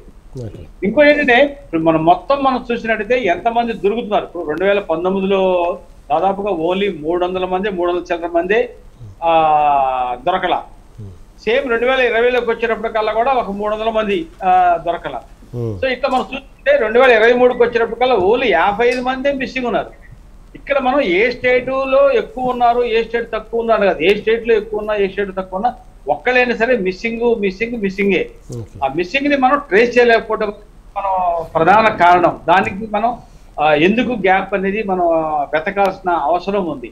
అది మొదటి పాయింట్. మూడో పాయింట్ ఏంటి నేను చెప్పారు, విలేజ్ లో as per government of India norms ప్రకారం గతంలో ICPS అని పెట్టారు, ఇంటిగ్రేటెడ్ చైల్డ్ ప్రొటెక్షన్ పాలసీ అని తీసుకొచ్చారు. ఆ పాలసీ ప్రకారం ప్రతి గ్రామంలో గ్రామ సర్పంచ్ కానివ్వండి, గ్రామంలో ఉండే పెద్దలు, ఇక్కడ కులాలు కానీ పార్టీలకు సంబంధం లేకుండా గ్రామ పెద్దలతో, అదేవిధంగా అక్కడ VRO కానివ్వండి, BAO కానివ్వండి, అంగన్వాడీ టీచర్ కానివ్వండి, ఇలాంటి వాళ్ళని కలుపుకొని 10-15 మందితో గ్రామ స్థాయి బాలల రక్షణ కమిటీని ఏర్పాటు చేయాలి. గమ్మతంటే మన గవర్నమెంట్ రికార్డులో ఏం చెప్తున్నారంటే దాదాపుగా 70% గ్రామాల్లో బ్రహ్మాండంగా మేము ఏర్పాటు చేసామన్నారు. కానీ ఆ ఏర్పాటు చేసి ఉన్నట్టయితే నిజంగా ఆ గ్రామాల్లో నుంచి ఏ పిల్లవాడు ఇమ్మీడియట్లీ మిస్ అయిపోయే వాళ్ళు ఎవరైతే ఉన్నారో వాళ్ళని ఐడెంటిఫై చేసే ఫీల్ ఉంటుంది. యాజ్ పర్ నామ్స్ ప్రకారం VLCPC village level child protection committees ఏవైతే ఉన్నాయో అవి విలేజ్ లెవెల్ ఉండాలి, మండల్ లెవెల్ ఉండాలి, జిల్లా లెవెల్ ఉండాలి. ఆ విలేజ్ లెవెల్లో కమిటీ ఏం చేయాలి, మెయిన్ గా ఆ విలేజ్ లో వనరబుల్ ఫ్యామిలీస్ ఏవైతే ఉన్నాయో అత్యంత నిస్సహాయ స్థితిలో ఉన్నవాడు, అంటే HIV AIDS తో తల్లిదండ్రులు బాధపడేవాళ్ళు కానివ్వండి, చాలా అత్యంత పేదరికంలో ఉండి తల్లి సంపాదన ఆధారపడ్డవాళ్ళు కానివ్వండి, తల్లి తండ్రి కూడా లేవలేని స్థితిలో ఉండి పిల్లల సంపాదన మీదే ఆధారపడ్డ కుటుంబాలు కానివ్వండి, ఇట్లాంటి అక్రమ సంబంధాలు ఉన్న కుటుంబాలు కానివ్వండి, ఇలాంటివన్నింటినీ ఐడెంటిఫై చేసి వాళ్ళకి ఆ కుటుంబంలో ఉండే పిల్లలకి ప్రొటెక్షన్ కల్పించాల్సిన అవసరం, వాళ్ళ కుటుంబాలని ఆర్థికంగా పైకి లేపడానికి సంబంధించినటువంటి ప్రణాళికలు రూపొందించి గ్రామంలో పంచాయతీ ద్వారా, అదేవిధంగా మండల స్థాయిల ద్వారా SC BC ST కులాలు అయితే వాటి యొక్క ప్లాన్స్ ఏవైతే ఉన్నాయో ఆ ప్లాన్స్ ద్వారా వాళ్ళకి ఆర్థిక సహాయం అందించి ప్రొటెక్షన్ చేయాలనేది VLCPC లక్ష్యం. రెండోది వచ్చినప్పటికల్లా మనం ఇప్పుడు యాంటీ హ్యూమన్ ట్రాఫిక్ యూనిట్స్ అని పెట్టాం. త్రూఅవుట్ దేశం మొత్తం ఉన్నాయి. ఇప్పుడు మన రాష్ట్రంలో మనం 26 జిల్లాలు చేశాం, కానీ 13 జిల్లాల్లోనే ఇప్పుడు ఉంది. అయితే దేశంలో ఏ రాష్ట్రంలో లేని విధంగా మన ఆంధ్రప్రదేశ్ రాష్ట్రంలోనే రాష్ట్ర ప్రభుత్వం ఏం చేసిందంటే ప్రతి AHT anti human trafficking police unit కి మొత్తం 12 మందిని స్టాఫ్ ని కేటాయించి ఆ యూనిట్ కి పోలీస్ స్టేషన్ హోదా ఇచ్చారు. మిగతా ఏ రాష్ట్రంలో ఇవ్వాల. వెస్ట్ బెంగాల్లో ఎక్కడ 3 జిల్లాల్లో మాత్రం ఇచ్చారు, మహారాష్ట్రలో 3-4 జిల్లాల్లోనే ఇచ్చారు. ఇక్కడ 13 పోలీస్ స్టేషన్లకి AHT కి పోలీస్ స్టేషన్ హోదా ఇచ్చారు. అంటే అర్థం ఏంటి, వాళ్ళే కేసు నమోదు చేయాలి, వాళ్ళే ఇన్వెస్టిగేషన్ చేయాలి, వాళ్ళే FIR దాఖలు చేయాలి, వాళ్ళే ఛార్జ్ షీట్ దాఖలు చేయాలి, వాళ్ళే ప్రాసిక్యూషన్ చేయాలి. ఈ AHTలకి ఈ రాష్ట్రం నుంచి వేరే రాష్ట్రానికి వెళ్లే అధికారం ఉంది.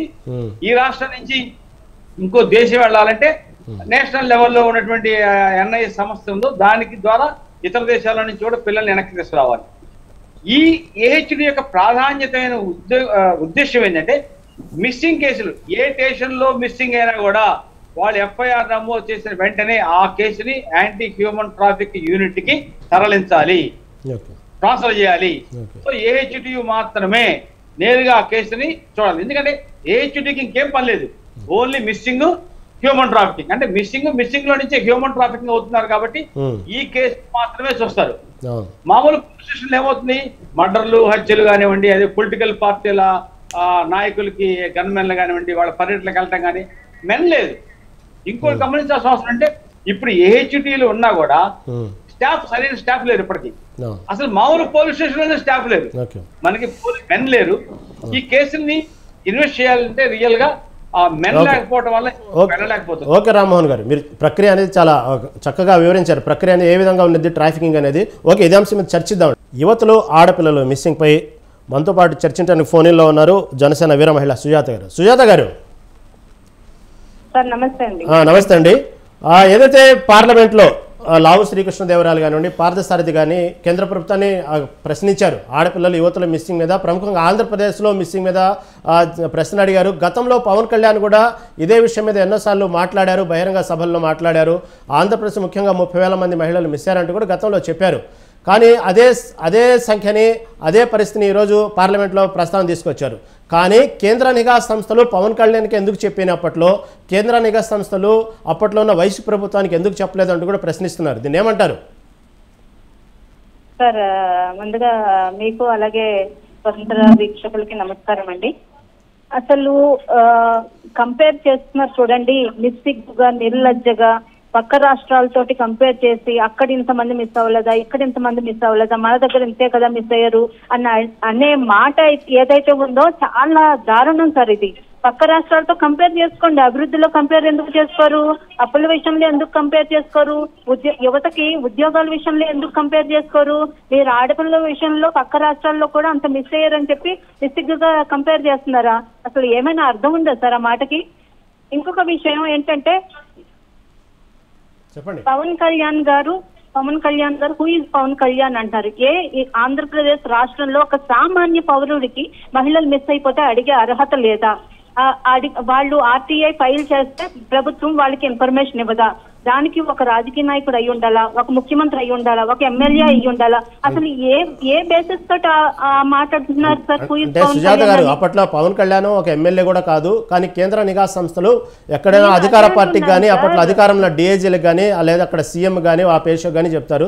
కానీ పవన్ కళ్యాణ్కే చెప్పగల కారణం ఏంది, పవన్ కళ్యాణ్ ఎందుకు చెప్పాలి అనేది? అంటే ఈ చేతగాని ప్రభుత్వం ఉందని, ఈ చేతగాని సవట ప్రభుత్వం ఉందని చెప్పి పవన్ కళ్యాణ్ గారికి చెప్పారు. సిగ్గుపడాలి సార్. ఒక ప్రతిపక్ష హోదా కూడా లేని ఒక వ్యక్తికి సమాచారం ఇచ్చారు, మీరు సరిగా బాధ్యతను నిర్వహించట్లేదని చెప్పి తలదించుకోండి. అంతేగాని పవన్ కళ్యాణ్ గారికి ఎందుకు ఇచ్చారు? హూ ఇస్ పవన్ కళ్యాణ్ అంటే, మేము ఇప్పుడు ఆర్టీఆర్ ఫైల్ చేస్తాం సార్, ఒక సామాన్య వ్యక్తిగా ఆర్టీఆర్ ఫైల్ చేస్తుంటే ఇన్ఫర్మేషన్ ఇస్తున్నారు. అలాంటి పవన్ కళ్యాణ్ గారికి దేశవ్యాప్తంగా ఉన్న కోట్లాది మంది అభిమానులు కావచ్చు, ఆయన రాజకీయంగా ఆయన అవినీతి మచ్చలేని నాయకుడు కావచ్చు, ఆయనకి దేశం పట్ల, రాష్ట్రం పట్ల ఉన్న చిత్తశుద్ధిని చూసి ఇచ్చున్నారని అనుకోవచ్చు కదా. మీరు 420 దొంగలోనూ 38 ఈడీ కేసులు ఉన్న వాళ్ళకి మాకు ఇవ్వలేదని సిగ్గుపడండి సార్. పవన్ కళ్యాణ్ గారికి ఇచ్చారని అడగడానికి అసలు సిగ్గుండాలి సార్ ఆ మాట అనడానికి. ఇంతకు మంది మిస్ అయిపోతే లేకుండా, బాధ్యత లేకుండా ప్రశ్నించండి కానీ కొంచెం వ్యక్తిగతంగా వెళ్ళొద్దు. చెప్పండి వ్యక్తిగతంగా వెళ్ళొద్దులేండి, చెప్పండి. శ్రీనివాస్ రెడ్డి గారు ఉండండి, శ్రీనివాస్ రెడ్డి గారు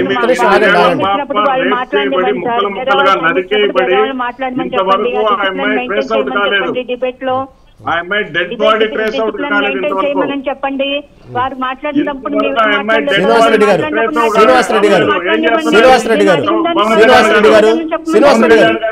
మీరు ఎందుకండి శ్రీనివాస్ రెడ్డి గారు మీరు ఎందుకు ఒక సైడ్ వెళ్ళిపోతారు? వినండి, మీరు మాట్లాడిన సేపు ఆవిడ ఉన్నారు కదా, మీరు మాట్లాడండి. సుజాత మాట్లాడినివ్వండి, నాకు టైం ఇవ్వండి. అలాగే సార్, ఇప్పుడు ఇంతమంది మహిళలు మిస్ అయిపోయారు, ఇంతమంది మళ్ళీ ఆచూకీ దొరికింది అంటున్నారు. వాళ్ళు ఏ పరిస్థితుల్లో వచ్చారు? ఇప్పుడు ఒక అమ్మాయి ఇంట్లోంచి మిస్ అయిపోయి 4 రోజుల తర్వాత అమ్మాయి ఇంటికి వచ్చేస్తే ఓకేనా? అప్పుడు వెళ్ళేటప్పుడు ఎలా వెళ్ళింది అమ్మాయి, వచ్చేటప్పుడు ఏ పరిస్థితుల్లో వచ్చింది? ఒక ఎమ్మెల్యేనో, ఒక ఎంపీనో, ఇంకో అధికారో, ఇంకొకరు ఎవడో ఒక అమ్మాయిని తీసుకుని వెళ్ళిపోయి ఒక 4 రోజులు వాళ్ళ ఇంట్లో పెట్టుకుని పంపిస్తే వాళ్ళు దొరికేసినట్టేనా? అంటే అది అక్కడికి సాల్వ్ అయిపోయినట్టేనా? కేసు కొట్టేయచ్చా? ఏ పరిస్థితుల్లో వచ్చిందన్నది ఆరా తీసుకోవాల్సిన అవసరం లేదా? అసలు ఆ బాధ్యత లేదా సార్? ఎంతమంది దొరికేస్తారని మీరు లెక్కలు చూసుకుంటారా? మీరు లెక్కల కోసమే నా చూసుకునేది. అంతమంది మిస్ అయిపోతుంటే ఈ వైసీపీ వాలంటీర్స్ డేటా తీసుకుని వెళ్ళి నానక్రామ్గూడలోని హైదరాబాద్ లో ఉన్న ఒక సాఫ్ట్వేర్ కంపెనీలో డేటా భద్రపరచాల్సిన అవసరం ఏమొచ్చింది? అది ఏదో థర్డ్ పార్టీకి అసాంఘిక శక్తుల చేతికి ఆ డేటా వెళ్ళడానికి గ్యారంటీ ఏంటి? అసలు ఈ వాలంటీర్లకు బాస్ ఎవరు? వీళ్ళు రిపోర్టింగ్ ఎవరు? ప్రభుత్వ అధికారులు అయితే వాళ్ళ పైన బాస్ ఉంటారు, వాళ్ళకంటూ వాళ్ళ వెనక బ్యాక్గ్రౌండ్ అంతా చెక్ చేసి గవర్నమెంట్ ఉద్యోగం ఇస్తారు. మరి వాలంటీర్స్ కి ఏం బ్యాక్గ్రౌండ్ చెక్ చేసి ఇచ్చారు? ఏ బేసిస్ తో ఉద్యోగాలు ఇచ్చారు? వాళ్ళందరూ చేసిన ప్రజల దగ్గర వ్యక్తిగత సమాచారాన్ని వాళ్ళు తీసుకోవడానికి వాళ్ళెవరు? వాళ్ళ తీసుకున్న తర్వాత ఆ డేటా ఎడిపోతుందో వాలంటీర్లకు కూడా తెలియదు. నిజంగా చెప్పాలంటే వాలంటీర్లు కూడా మధ్యలో పాములుగా ఉపయోగించుకున్నారు అంతే. మా యుద్ధం ఎప్పుడు వాలంటీర్ల మీద కాదండి. అందుకోసమే వాలంటీర్లు నడిపిస్తున్న శక్తి మీద ఆ డేటా, ప్రజల రహస్య డేటా ఏదైతే ఉందో వ్యక్తిగత సమాచారం అదంతా తీసుకుని వెళ్ళి అసాంఘిక శక్తుల చేతిలోకి వెళ్ళి అది హ్యూమన్ ట్రాఫికింగ్ కి ఉపయోగపడట్లేదని మీరు గ్యారంటీగా ఎట్లా చెప్పగలరు? ఇంతమంది మిస్ అయిపోతుంటే దానికి బాధ్యత వహించకుండా కనీసం రికవరీ చేస్తామని కానీ అలా జరగకుండా ఉండాలని కానీ చెప్పకుండా తిరిగి పవన్ కళ్యాణ్ గారి మీద కేసులు పెట్టడం ఎంత అసహ్యమైన పని, ఎంత తలదించుకునే పని. మీరు ఆంధ్రప్రదేశ్ గురించి మీరు చుట్టుపక్కల రాష్ట్రాల దగ్గర పరుగు పోయిందని మాట్లాడుతున్నారు. ఏ విషయంలో పరుగు పోయింది? మీరు ఇన్ని అప్పులు చేసేస్తారు, కోట్లు. ఈ విషయంలో తలదించుకోలేదా? 700 కోట్లు మీ బొమ్మల మీద, రాళ్ల మీద బొమ్మలు వేసుకోవడానికి ఉపయోగించుకున్నారు. దీని విషయంలో తలదించుకోలేదా? అప్పులు ఆంధ్రప్రదేశ్ లో చేశారు, దీని విషయంలో తలదించుకోలేదా? 3000 మంది కౌలు రైతులకి చనిపోతే వాళ్ళకి కాంపెన్సేషన్ ఇవ్వలేదు, దాని విషయంలో తలదించుకోలేదా? పోలవరం రివర్స్ టెండరింగ్ అని చెప్పి అర్ధాంతరంగా ప్రాజెక్ట్ మధ్యలో ఆపేశారు, ఆ విషయంలో తలదించుకోలేదా? సిగ్గుండాలి సార్ అసలు సుజాత గారు ఓకే వ్యక్తిగతంగా వెళ్ళొద్దు.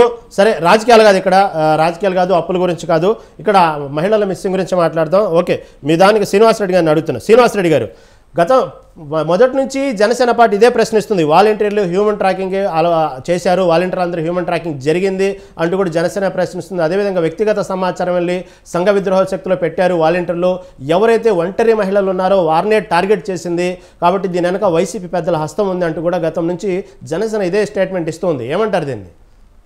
దీనికే సుజాత గారు, వాళ్ళ పవన్ కళ్యాణ్ గారు కూడా క్షమాపణ చెప్పాలండి. మొత్తం జగన్మోహన్ రెడ్డి గారికి, మొత్తం వాలంటీర్ వ్యవస్థకు మొత్తానికి కూడా కాళ్ళు పట్టుకొని చేతులు పట్టుకొని క్షమాపణలు కోరాలి వీళ్ళిద్దరు. ఎందుకంటున్నానంటే నేను ఈ మాట చెప్పండి. పవన్ కళ్యాణ్ గారి ద్వారా ట్రేస్ అవుట్ అయినటువంటి ఆ ఒక్క మహిళ వెనకాల ఏ వాలంటీర్ లేరు. ఒకే ఒక్క మహిళని తీసుకొచ్చాడు ఆయన. 9 నెలల క్రితం మిస్ అయినటువంటి మహిళను తీసుకొచ్చాడు. ఏ వాలంటీర్ లేడు, ఏ వాలంటీరు లేదు, ఏ వైసీపీ నాయకుడు లేడు. దానికి ముందు క్షమాపణ చెప్పి మాట్లాడండి. తర్వాత ఈ రాష్ట్రంలో పవన్ కళ్యాణ్ ముఖ్యమంత్రి, డిప్యూటీ సీఎం అయిన తర్వాత ఈ రాష్ట్రంలో 8 ఏళ్ల పాపని మానభంగం చేసి ఆ పాప డెడ్ బాడీ ఈ రోజు కూడా దొరకకుండా ఉంటే సిగ్గుతో తల ఉంచుకోవాల్సింది పవన్ కళ్యాణ్ గారు, జగన్ గారు కాదు, లేకపోతే వైసీపీ వాళ్ళు కాదు. కనీసం ముఖ్యమంత్రికి కానీ, హోంమంత్రికి కానీ, డిప్యూటీ ముఖ్యమంత్రికి కానీ ఆ కుటుంబాన్ని వెళ్ళి పరామర్శించడానికి కూడా వీళ్ళకి తీరికలేదు. వీళ్ళు చెప్తా ఉన్నారు మహిళల గురించి, మహిళల సంక్షేమం గురించి. సిగ్గుతో తలదించుకోవాల్సి వస్తుంది. సిగ్గుతో తలదించుకోవాల్సి వస్తుంది ఆంధ్రప్రదేశ్ రాష్ట్రం. శ్రీనివాసరెడ్డి గారు, ఆ నంద్యాల దగ్గర ముచ్చుమర్రి గురించి మీరు చెప్తుంది. ఆ నంద్యాల ముచ్చుమర్రి సంబంధించిన తల్లిదండ్రులు ఎప్పుడైతే కేసు పెట్టారో ఆ ఎస్ఐసి స్పందించలేదు. ఆ కేసు పెట్టినప్పుడు కొత్తలో, తర్వాత స్పందించారు కాబట్టి వాళ్ళిద్దరిని సస్పెండ్ చేశారు. వాళ్ళిద్దరిని సస్పెండ్ చేశారు కదా. వీళ్ళు వెళ్ళాలి కదా. ముఖ్యమంత్రి వెళ్ళాలా వద్దా? హోంమంత్రి వెళ్ళాలా వద్దా? ఎన్నిసార్లు వెళ్ళారండి? ఇలాంటి మాటలు చెప్పకండి. మీ ముఖ్యమంత్రి అసలు ఎక్కడికి వెళ్ళలేదు, అసెంబ్లీకే రావట్లేదు మీ ముఖ్యమంత్రి. చెప్తారండి. సరే, ప్రతిపక్ష నాయకులుగా మీరు వెళ్ళారా? మీ పార్టీ వెళ్ళిందా? ప్రతిపక్ష నాయకులుగా మీరు పరామర్శించారా?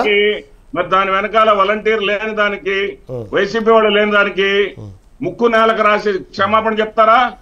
సుజాత గారు, పవన్ కళ్యాణ్ గారు చెప్పనండి, క్షమాపణ చెప్పమనండి, మేము మాట్లాడతాం. సరే, ఒక బాధ్యతగా చెప్పమనండి. శ్రీనివాసరెడ్డి ఆరోపణలు చేశారు కదా వైసీపీ వాళ్ళ మీద. వాలంటీర్ ఎవరండి? 50 కుటుంబాల్లో ఒకళ్ళండి. ఆ 50 మిగిలిన 49 కుటుంబాలకు ఆ వాలంటీర్ ఎవరో తెలుసు. ఓకే ఓకే శ్రీనివాసరెడ్డి గారు మీరు చెప్పినట్టుగానే అక్కడ ఆ ముచ్చుమరిలో ఏదైతే సంఘటన జరిగిందో బాధ్యతగా సీఎం కానీ డిప్యూటీ సీఎం కానీ పరామర్శించాలన్నారు. ఆ తల్లిదండ్రులు కేసు పెట్టినప్పుడు బాధ్యతగా తీసుకోలేదు కాబట్టే ఎస్ఐని సిఐని సస్పెండ్ చేయడం కూడా జరిగింది. సుజాత గారు, శ్రీనివాసరెడ్డి గారు చెప్తున్నారు, ఏమంటారు? ఎందుకు ఇంతవరకు మీ డిప్యూటీ సీఎం కానీ ఎందుకు పరామర్శించలేదు? ఆ బాలిక పట్ల ఎందుకు బాధ్యత, మైనర్ బాలిక పట్ల మీ ప్రభుత్వం ఎందుకు బాధ్యత లేదంటున్నారు? ఏమంటారు? బాలిక మేనమామను కూడా చంపేశారండి. అక్కడ బాలిక మేనమామను కూడా చంపేశారు. ఓకే ఓకే సుజాత గారు చెప్పండి. సీరియస్ గా జరుగుతున్నాయి హత్యలు అక్కడ. బాలిక మేనమామను కూడా చంపేశారు. శ్రీనివాసరెడ్డి గారు ఓకే కొంచెం ఆగండి. శ్రీనివాసరెడ్డి చెప్పండి మేడం. 9 నెలలుగా తప్పిపోయిన బాలిక 9 రోజుల్లో దొరికిందంటే దొరికిన దానికి కూడా మీరు ప్రేమ వ్యవహారం కాబట్టి దొరికింది అంటున్నారు. ఏ మైనర్ బాలిక తప్పిపోతే దాని గురించి చర్యలు తీసుకోవాల్సిన బాధ్యత ప్రభుత్వానికి లేదా? దాని వెనక వాలంటీర్ ఉంటేనే చర్యలు తీసుకోవాలా? వాలంటీర్ లేకపోయినా మైనర్ బాలిక కాబట్టి ఆ కేసు తీసుకుని విచారణ జరపాల్సిన బాధ్యత లేదా ప్రభుత్వానికి? అంటే ప్రతి దానికి వాలంటీర్ ఉంటేనే విచారణ చేస్తారు. వాలంటీర్లు మాత్రమే తీసుకెళ్లిన డేటా అయితేనే మాత్రమే మేము విచారణ చేస్తామని చెప్తున్నారా? అసలు 30,000 మంది పైగా 43,000 అంటున్నారు ఈ రోజు కేసుల్లో. అన్ని కేసుల్లో మీరు ఒక్క కేసు పట్టుకుని మీరు ఎలాగా అన్నిటినీ మీరు ఒక నిర్ధారణకు రాగలరు? మిగిలిన కేసుల్లో ఎట్లా జరిగినాయో మీరు చెప్పగలరా? కనీసం ఎఫ్ఐఆర్ బుక్ చేయడానికి కూడా భయపడిన వాళ్ళు కొంతమంది ఎఫ్ఐఆర్ కూడా బుక్ కాని కేసులు ఎన్ని ఉన్నాయో తెలుసా మీకు? ఇంకా మొన్న చూసాం మనం మన పొంగనూరులోని బాధితులు ఎంతమంది వస్తున్నారు అంటే ఒక దండయాత్రలాగా వచ్చారు, మా భూములు కొట్టేశారని చెప్పి. అలాగా మహిళల మిస్సింగ్ కేసుల్లో కూడా ఎంతో మంది బాధితులు బయటికి రారని గ్యారంటీ ఏముందండి? ఇప్పుడు ఇంతమంది మిస్ అయిపోయారు, మేము వెతుకుతాము, మేము దాని గురించి చర్యలు తీసుకుంటాము, మేము నిబద్ధతగా ఉంటాము, బాధ్యతగా ఉంటామని చెప్పాల్సింది పోయి మీరు అక్కడ జరగలేదా ఇక్కడ జరగలేదా, ఎంతమంది తిరిగి వచ్చారు అంతమంది తిరిగి వచ్చారు, ఈ ప్రేమ వ్యవహారాలు ఇప్పుడు మన కుటుంబంలోని వారికి జరిగితే అలాగే అనుకుంటామా? 50 మందిలో ఒకళ్ళు 1000 మందిలో ఒకళ్ళు అని లెక్కలు వేసుకుంటామా? మైనర్ బాలిక మిస్ అయిపోయినప్పుడు మరి వాలంటీర్ ఉంటేనే విచారణ చేస్తారా సార్? నాకు తెలియక అడుగుతున్నాను. మీరు ఖచ్చితంగా అది మైనర్ బాలిక వెళ్ళిపోతే ప్రభుత్వానికి బాధ్యత కదా దాని గురించి చేయాల్సింది. అవును, ముచ్చుమరిలో ఎందుకు పరామర్శించలేదు అంటున్నారు శ్రీనివాసరెడ్డి గారు. ఖచ్చితంగా అండి, దాని మీద దర్యాప్తు జరుగుతుంది సార్. దర్యాప్తు జరగకుండా అసలు ఎఫ్ఐఆర్ఏ తీసుకోకుండా కేసుని ఎవరు పట్టించుకోకుండా పక్కన పడేస్తే మీరు క్వశ్చన్ చేయండి, మేము ఒప్పుకుంటాం. ఖచ్చితంగా దర్యాప్తు జరుగుతుంది. హోమ్ మినిస్టర్ గారు వాళ్ళంతా కూడా ఎవరైతే ఉన్నారో టీడీపీ గవర్నమెంట్ కానీ జనసేన బీజేపీ నాయకులు ఎన్డీఏ కూటమి నాయకులు హోమ్ మినిస్టర్ గారు కానీ అలాగే కేసు దర్యాప్తు జరగకుండా పక్కన పడేసి కేసును క్లోజ్ చేసేస్తే మీరు క్వశ్చన్ చేయండి. దాని దర్యాప్తు జరుగుతుంది ఖచ్చితంగా. ఈ మధ్యలో జరిగిన చాలా వాటికి విత్ ఇన్ 1 వీక్ లో కూడా పట్టుకున్న కేసులు చాలా ఉన్నాయి. ప్రతి కేసు విచారణ జరుగుతుంది, దోషులు బయటకు వస్తారు సార్. బయటకు రాకుండా కేసును క్లోజ్ చేసిన రోజు క్వశ్చన్ చేయండి, మేము ఆన్సర్ చేస్తాం.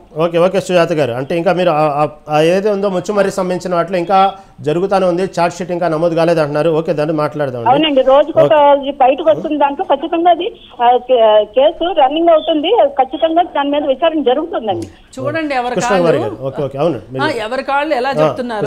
ఇప్పుడు ఎందుకమ్మా పరామర్శించలేదు అంటే ఆవిడ ఆన్సర్ చెప్పట్లేదు. ఆయనేమో ఆయన పార్టీని వెనకేసుకొచ్చేటట్లు ఆయన మాట్లాడుతున్నాడు. ఇక్కడ మనకు కావాల్సింది ఏంటంటే అసలు సమస్య సమస్యకి పరిష్కారం ఎట్లా? ఇప్పుడు ఇంకొక డేటా కూడా వచ్చిందండి ఒకప్పుడు. ఏంటి అంటే ఆంధ్రప్రదేశ్లో ఒక వృత్తిని స్వీకరించే స్వేచ్ఛ ప్రతి వ్యక్తికి ఉంటుంది, ఏ రాష్ట్రంలో అయినా ఉంటుంది.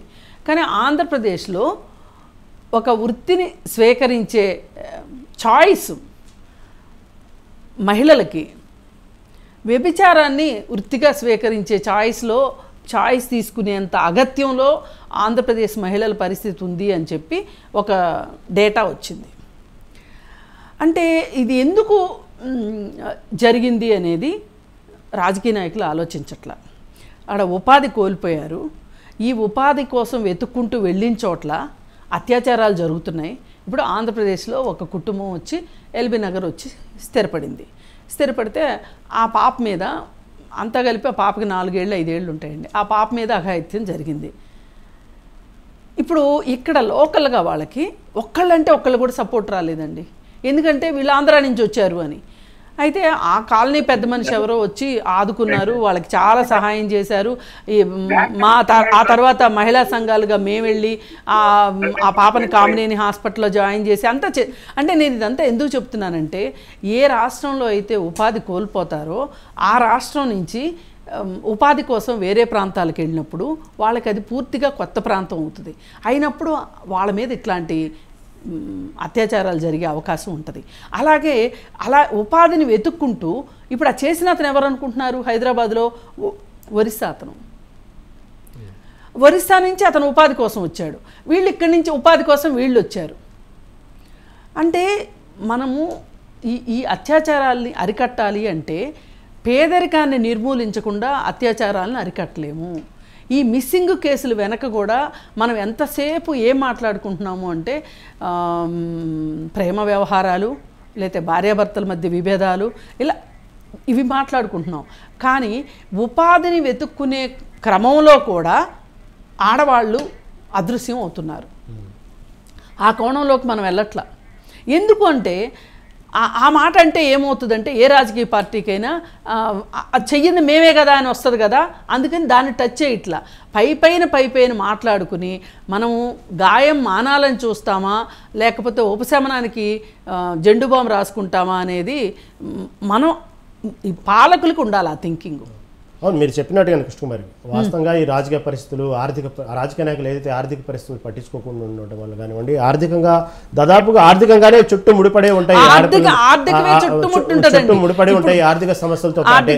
అంతేపాటు మీరు ఒక సామాజికవేత్తగా, ఒక స్త్రీగా మీరు అంటూ ఒక విశ్లేషణ చెప్పుకుంటే దాదాపు ఆడపిల్లలు ఇప్పుడున్నటువంటి పాశ్చాత్య పోకడలు, ఈ మొబైల్ ఫోన్లు, ఈ ప్రేమలు, ఇందాక రామ్మోహన్ గారు సార్ చెప్పినట్టు దాదాపుగా ఏది ప్రేమలు, వివాహాలు, లేచిపోవటాలు, వీటన్నిటి కూడా ఎందుకు ఎక్కడ కల్చర్ ఎక్కడ మారుతుందంటే ఏమంటారు? అసలు కల్చర్ మారటం కాదండి, కల్చర్ మారకుండా ఉండదండి. మనం ఏది ఆపగలుగుతాం చెప్పండి? ఇవాళ ఉన్నది మొత్తం వినిమయ సంస్కృతి అండి, అంటే కన్జ్యూమర్ వరల్డ్ అయిపోయింది. ఈరోజు నేనేం కొనుక్కోవాలనేది నేను డిసైడ్ చేసుకోవట్లా, నా ఫోన్ డిసైడ్ చేస్తుంది, అడ్వర్టైజ్మెంట్లు డిసైడ్ చేస్తున్నాయి, నా టీవీ డిసైడ్ చేస్తుంది. నేను ఇవాళ ₹1 దాచుకోవాలనే బుద్ధి జ్ఞానం నాకు నశింపజేసి ఫోన్ కొనుక్కుందామా, లేకపోతే ఆర్టిఫిషియల్ నగలు కొనుక్కుందామా, చీరలు కొనుక్కుందామా, ఆన్లైన్ షాపింగ్ చేద్దామా, ఇదే పరిస్థితిలోకి వెళ్ళిపోయిన తర్వాత ఈ కల్చర్ మారినందువల్ల ఇవి జరిగినాయి అని అనుకోవడం పొరపాటు అండి. కల్చర్ ఎప్పుడు మారుతూనే ఉంటుంది. అయితే ఇక్కడ కావాల్సింది ఏంటి అంటే ప్రభుత్వాలు అసలు మహిళల రక్షణకి పరిరక్షణకి కట్టుబడి ఉన్నాయా లేదా అనేది ఒక చిత్తశుద్ధితో ఆలోచించాల్సిన విషయం. అది జరిగిన రోజండి ఎంత కల్చర్ మారినా కానీ రక్షణ ఉంటుంది. అదొకటి మీరు చెప్పినట్టు మిస్సింగ్ ప్రత్యేక సెల్ కూడా ఏర్పాటు చేయాలి. ఓకే రామ్మోహన్ గారు ఒక మాట్లాడు. రామ్మోహన్ గారు మాట అండి, ఇంకొక మాట. రామ్మోహన్ గారు ఆడపిల్లలు అంటేనే దాదాపుగా ఆడపిల్ల పుడుతుందంటేనే కొంతమంది కడుపులో ఉండగానే చంపేసే వాళ్ళు ఉన్నారు, పురుట్లు చంపేసే వాళ్ళు ఉన్నారు. ఇన్ని ఒడిదుడుకులు ఎదుర్కొని సమాజంలో భూమి మీద ఆడపిల్లగా అడుగు పెట్టిన తర్వాత ఇంతమంది డేగ కళ్ళ మధ్యన పెరిగి పెద్దది అమ్మాయి ఏదో ఒక లక్ష్యంతో పెరిగిన అమ్మాయిని ఈ విధంగా అక్రమ రవాణా జరుగుతూ ఇలా మిస్సింగ్ జరుగుతూ ఉంటే దీన్ని ఎలా తీసుకోవాలి, ఇది ఎలా నివారణ చేయాలి, దీనికి ఏదైనా పరిష్కార మార్గం ఉందా, ఈ మిస్సింగ్ సెల్స్ అనేవి ఎంతవరకు ఏర్పాటు చేస్తే మంచిది, మీ విశ్లేషణ ఏమంటారు? మ్యూట్లో ఉన్నారు రామ్మోహన్ గారు. యాక్చువల్గా గర్భస్రావం దగ్గర నుంచి తీసేసే మీద నిషేధ చట్టం పెట్టారు పీటీడీ. ఇప్పుడు ఇన్నాళ్ళు పెట్టి కూడా దాదాపు 15 ఏళ్ళు దాటినా కూడా ఎప్పటికీ ఈ రోజు కూడా ఇంకా ప్రచారాలు చేస్తున్నారు, ఇంకా రైడీలు చేస్తున్నారు, ఇంకా జరుగుతూనే ఉన్నాయి. అంటే మనం కంట్రోల్ చేసే వ్యవస్థ సరిగా లేదు, నెంబర్ 1. నెంబర్ 2, దీని మీద సెంట్రల్ గవర్నమెంట్ కానివ్వండి, అదేవిధంగా మహిళా సంఘాలు కానివ్వండి, ఎన్జిఓస్ కానివ్వండి, చాలా నిరంతరం పనిచేస్తున్నా కూడా వ్యవస్థలు కొత్త వ్యవస్థలు వస్తున్నాయి. మేడం గారు చెప్పినట్టుగా మారుతున్న అనుకూలంగా కొత్త చట్టాలు కూడా వస్తున్నాయి. కానీ ఇక్కడ ఇంప్లిమెంటేషన్ లో మనం ఫెయిల్ అవుతున్నాం. నాకు మీరు చెప్పినట్టుగా యాంటీ హ్యూమన్ ట్రాఫికింగ్ యూనిట్లు పెట్టారు, కానీ ఏ యూనిట్ ఈ రోజు కండి మేము రైట్ ఇన్ఫర్మేషన్ యాక్ట్ కింద డేటా తీస్తే ఒక్క కేసు కూడా ఏహెచ్డి వాళ్ళు డైరెక్ట్ గా డీల్ చేయట్లా. అది పోలీస్ స్టేషన్ హోదా ఉన్నా కూడా ఒక్క కేసు వాళ్ళు ఎఫ్ఐఆర్ నమోదు చేయట్లా, మొత్తం లోకల్ పోలీసుగా వదిలేస్తున్నారు. ఎందుకంటే వ్యవస్థ పెట్టాం, ₹1,00,00,000 డబ్బులు గవర్నమెంట్ ఆఫ్ ఇండియా ఇస్తుంది. ఇట్లా వ్యవస్థల్ని ఎందుకు మనం కంట్రోల్ చేయట్లేము? 3వది village level child protection units అన్నారు. దాని పెద్ద యంత్రాంగం DL district level child protection unit కూడా ఉంది. సో ఆ యూనిట్లు పర్యవేక్షించాలి. అది పర్యవేక్షణ ఎక్కడ ఉంది, ఏ స్థాయిలో ఉంది అనేది అర్థం కావట్లేదు. సో ఇట్లయిందే చట్టాలు ఎప్పటికప్పుడు కొత్త చట్టాలు వస్తున్నాయి, కొత్త వ్యవస్థలను క్రియేట్ చేస్తూ పోతున్నాం తప్పితే అవి పనిచేస్తున్నాయా లేదా అనేది చేసే మానిటరింగ్ వ్యవస్థ లేదు. 2 రివ్యూ మెకానిజం. ఓకే రివ్యూ అనేది ఎవరు చేయట్లేదు. ఓకే ఇవన్నీ ప్రధాన కారణంగా ఈ లూప్ హోల్స్ కారణంగా. ఇంకోటి ఫైనల్ అని చెప్పేది ట్రాఫికర్స్. మనం ఈ 3 ఏళ్ల నుంచి డాటా తీసుకుంటే 2019 నుంచి తీసుకుంటే దాదాపుగా ట్రాఫికర్స్ 8% మాత్రమే. అంతకుముందు 2014 రాష్ట్ర ప్రభుత్వం విడిపోయినప్పటి నుంచి 2014 నుంచి తీసుకున్నా కూడా యావరేజ్ మీద 9% మాత్రమే ట్రాఫికర్స్ కి శిక్షలు పడుతున్నాయి. సో మిగతా వాళ్ళందరూ ఫ్రీ అయిపోతున్నారు, హాస్టల్ కావచ్చు లేకపోతే ఫ్రీ అయిపోతున్నారు. ఇప్పుడు ఏమవుతుంది, వాళ్ళు కంటిన్యూగా ఇదే బిజినెస్, ఇదే వ్యాపారం, ఇదే చేస్తూ పోతున్నారు. ఓకే ఓకే ఓకేనండి, సమయం చాలా. కృష్ణకుమారి గారు ఫైనల్గా చెప్పండి. ఇదేనండి ఇప్పుడు సార్ ఎత్తిన పాయింట్ వ్యాలిడ్ పాయింట్. నేను ఇదే చెప్దాం అనుకున్నా ఇందాక. ఎవరైతే మిడిల్ మ్యాన్స్ ఉంటారో, ఇప్పుడు ఒక అమ్మాయి మీద కన్నేసి, అది మహిళ కావచ్చు, ట్రాఫికరు పురుషుడు కావచ్చు, వాళ్ళని మనము కట్ చేయిందే దీన్ని బ్రేక్ చేయలేమండి. ఆ వ్యవస్థని బ్రేక్ చేయాలి. ఆ వ్యవస్థని బ్రేక్ చేయాలి అంటే వాళ్ళ మీద చట్టాలు చాలా ఎంత అంటే అసలు అవి చట్టాలే కాదన్నట్లున్నాయి. వాళ్ళ మీద కఠినమైన చట్టాలు తీసుకురావాలి. ఇప్పుడు పైకి కనిపించని శత్రువులు వాళ్ళు, ఈ మిడిల్ మ్యాన్స్ అనేవాళ్ళు. వాళ్ళు గనక ఒక్కసారి వ్యభిచారంలో కూడా అంతే, మిడిల్ మ్యాన్స్ పాత్ర ఎక్కువ ఉంటుంది. వీళ్ళని అది ఆడవాళ్ళ మగవాళ్ళ అని చూడకోకుండా వాళ్ళ మీద కఠిన శిక్షలు వెయ్యాలి. ఇంకొకటి, వాళ్ళు అపారంగా ఆస్తులు సంపాదిస్తున్నారు ఈ విధంగా ఈ ట్రాఫికింగ్ చేసి. అయితే ఈ ఆస్తుల్ని ప్రభుత్వము అసలు సెసబిషన్ లేకోకుండా ఆస్తుల్ని ప్రభుత్వం జాతీయం చేసేసి ఏం చేయాలంటే ఈ యాంటీ హ్యూమన్ ట్రాఫికింగ్ వ్యవస్థకి నిధులు దాని నుంచి సమకూర్చాలి. ఓకే, ఎందుకంటే ఇప్పుడు వీడు ఈ వెధవ పని చేసేది ఎందుకో, ఆస్తి సంపాదించాలని కదా, డబ్బుల గురించే కదా. ఆ డబ్బులే దొరకవు, నేను పట్టుబడితే డబ్బులు పోతాయి అని ఏ రోజైతే తెలిసిందో ఆ రోజు వాడు ఒక్క నిమిషమైనా ఆలోచిస్తాడు. నేను ఇంత చేసి ఇన్ని పోలీస్ కేసులు ఎదుర్కొని జైల్లో ఉండి నేను ఈ డబ్బులు సంపాదించి ఏంటి లాభము అని. రాష్ట్రం మొత్తం మీద ఎవరైతే దొరికారో ఈ ట్రాఫికర్స్, ఈ మిడిల్ మ్యాన్స్, వాళ్ళని కూపీ లాగి ఇంకా అదంతా ఒక నెట్వర్క్ ఉంటుంది. ఆ నెట్వర్క్ని మనం కట్ చేయకపోతేనండి ఈ సమస్యను మనం పరిష్కారం చేయలేము. రైట్, సమయం లేదండి. మీరు చెప్పినట్టుగానే ఒక ఆడపిల్ల మిస్ అయిందన్నా, కనబట్టలేదన్నా, వెంటనే పోలీస్ స్టేషన్కి వెళ్ళినప్పుడు అది ప్రేమ వ్యవహారం, అక్రమ సంబంధం కానీ చూడకుండా వెంటనే యాంటీ ట్రాఫిక్ యూనిట్ కనుక అలర్ట్ అయితే కొన్ని అక్రమ రవాణా ఆపగలరు. సమయం లేదండి, మళ్ళీ వ్యాలిడ్ పాయింట్ మళ్ళీ ఇంకో డిబేట్లో చర్చిద్దాం.